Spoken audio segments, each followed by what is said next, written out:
think because of COVID and the vaccine together completely messed up my system. But like all the other kind of chronic pains and aches, and I get so few stomach bugs. I used to get stomach bugs all the time. I get hardly any stomach bugs anymore. I haven't had a bladder infection in since when I was allergic to the medicine and I had such a big drama. That was the last time we came back from South Africa, the previous time. So since 2022, I haven't had a bladder infection. I used to get bladder infection at least once a year. Bad. Yeah, like it can't be a coincidence. It's impossible. So this is my speech, my soliloquy. So let's talk about it. Like, I've been down this road. I've done all the research. Ask me questions. I'm sharing as much with you as possible, but surround yourself. Like, it starts. I bought Dr. Phil's book when I was like 20. It was called The 7 Keys to Weight Loss Freedom or something like that. It was actually great. And he wasn't so much talking about this healthy eating, but he had a lot of good points. And his first thing was, you need to clean up your environment. And that is always going to be true. You cannot have bad stuff in the house. It's too easy to grab the cookie because it's just easy and you're hungry and you're like, you need to clean up your environment, and you need to always have prepared food.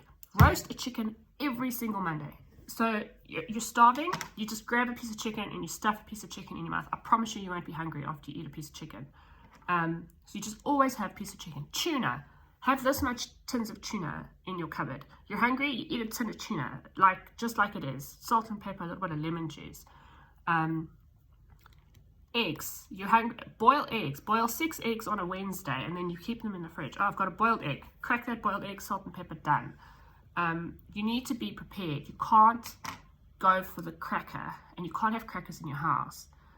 And if you're going to have bread, because I think you need to have bread, because the other thing about bread, this is turning into a very long thing, but the other thing about bread is that he talks about how we have not evolved to eat all this processed food. He's right. And all these chemicals. But we have evolved to eat bread because humans have been eating bread since ancient Egypt, and that was 4,000 years ago. So it's not that we can't eat bread, it's that we shouldn't eat this hyper-processed, chemical-y bread that you find in the shops. So you need to endeavor to find the healthiest bread that you can find, and then eat that bread with abandon, because it's going to be super high fiber. There's no sugar in it, like added sugar. There's no chemicals, and you're going to pair it. You're not going to have toast with jam, like that's a no-no. But if you pair that whole wheat bread with cottage cheese and sliced tomatoes and sliced cucumbers and salt and pepper, and you dress it up, it's going to fill you up. It's going to be super satisfying. It will be very tasty, and it's not going to spike your problem. What else did I want to say about it? I find breakfast very hard to do a healthy breakfast, because in the morning often, especially if I'm sick or if I've got sinus, all I want is something like toast. I want something dry and buttery, and I don't want eggs when I'm sick, or if I didn't have a good night, if Maddie wasn't well.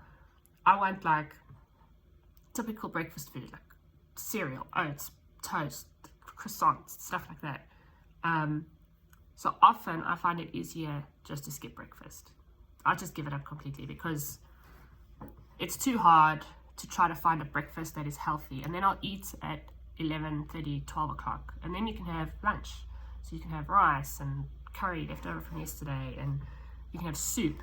It's almost soup season. I make a lot of soup in winter, but then I'll have my soup.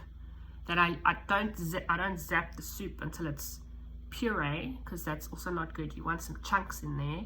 Chunky soup with whole wheat bread. It's one slice. Is a very good like lunch option. And then otherwise I have roast veggie salad for lunch a lot. I'll have leftovers for lunch a lot. I will have eggs, omelets with one slice of toast for lunch sometimes. Avo when it's in season. We're eating a lot of avo now because it's cheap and it's in season, because we don't get avos throughout the year. This is avo time. In a month or so there will be no more avos, and then there's no more avos for us. So I know I'm showing you avo every meal, but that's not common. So what we eat changes drastically from month to month because New Zealand food is seasonal.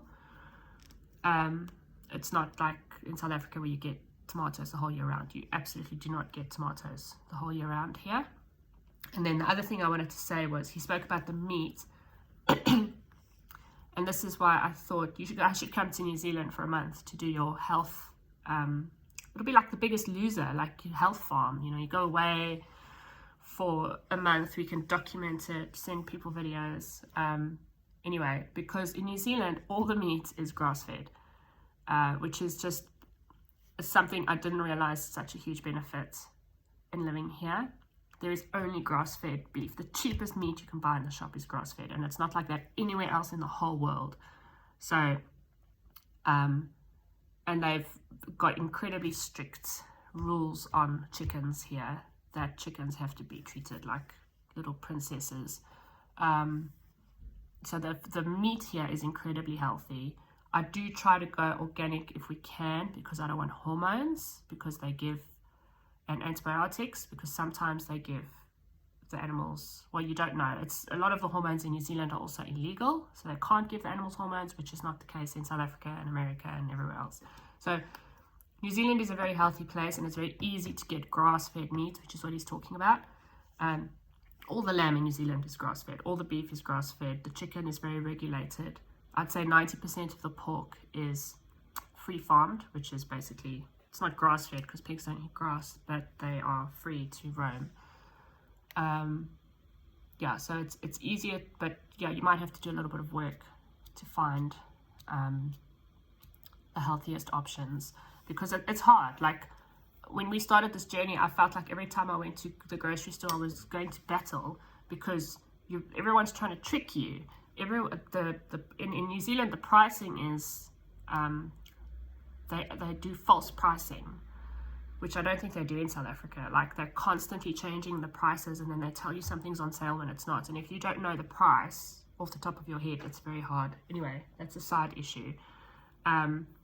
But it's hard work to go grocery shopping until you get used to it. So the way you get around that is you just keep your meals simple. You pick 4 or 5 things that you love eating, that you're going to eat all the time, that you know you've checked, you're healthy, you know where to get the stuff, you know how much it's supposed to cost you, and then you just stick to that. That's just the easiest way to do it. Yeah, okay, 17 minutes video ranting. I'll leave it at that. So I'm going to post this on YouTube because obviously it's too big to go on WhatsApp, but then I'll share the link with you.